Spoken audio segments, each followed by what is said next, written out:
It was Cape Town, 1993. I was interviewed for the position of the National Administration Manager. I was really, really excited about the job.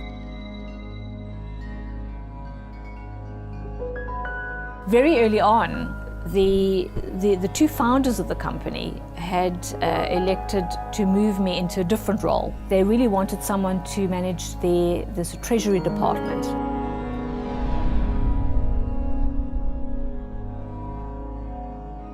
People knew that no matter who you were, no matter what you said, challenging Peter and Rod was a very difficult thing.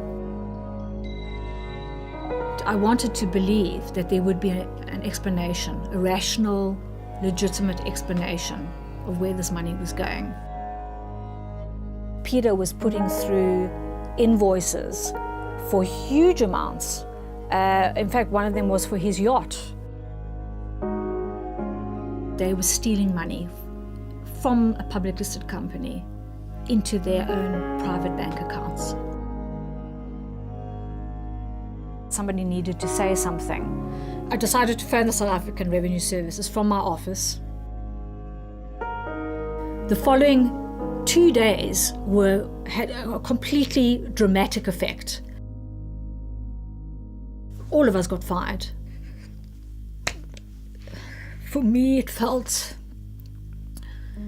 like a family breakup, and I knew also that I had been instrumental in breaking up the family.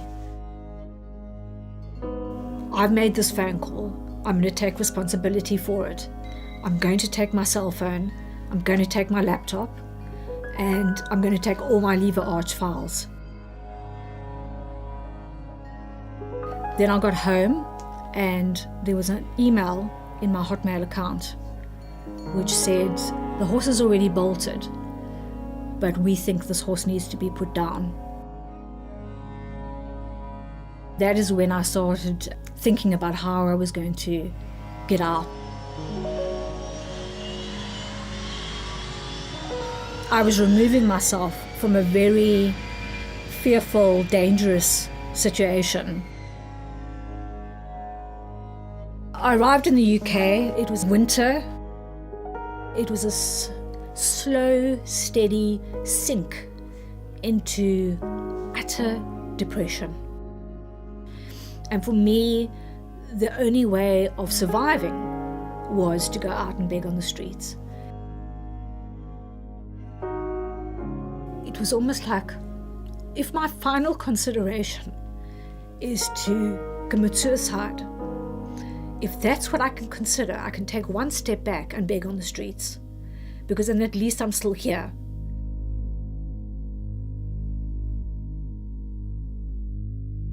I suddenly got a phone call and I heard the South African voice. Would you agree to meet with us? The solicitor that had opened up the conversation about Dalma, I'll never forget, he slapped his leg and he said, "We've got them, guys, we've got them." I was met at the airport by the solicitors and a bodyguard. It released me from feeling this shame. It was like, okay, so what I observed and what I thought was wrong was actually wrong.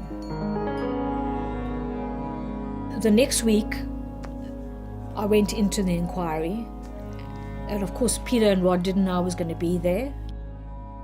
It was that particular day, going back home, and the death threats began again. 7 years later, 7 years of my life have gone by. The judge sentences them in February 2007. Peter Gardner was sentenced to 12 years in jail, and Rod Mitchell was sentenced to 11 years in jail. I phoned the judge. I found his phone number and I phoned his chambers. The judge says it's none of your business. It's got nothing to do with you.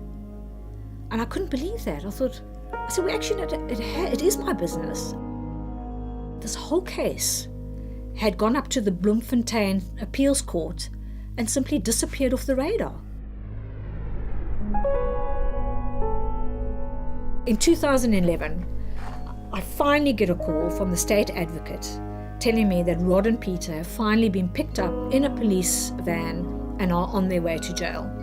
So a full 11-year war of attrition, which I felt that I could close the door on, and justice had been served. Within those 11 years, my son told me that I was his hero. And it was at that point I thought, well, my job is done. It's important to be able to tell the truth. It's what we teach our children to do every day.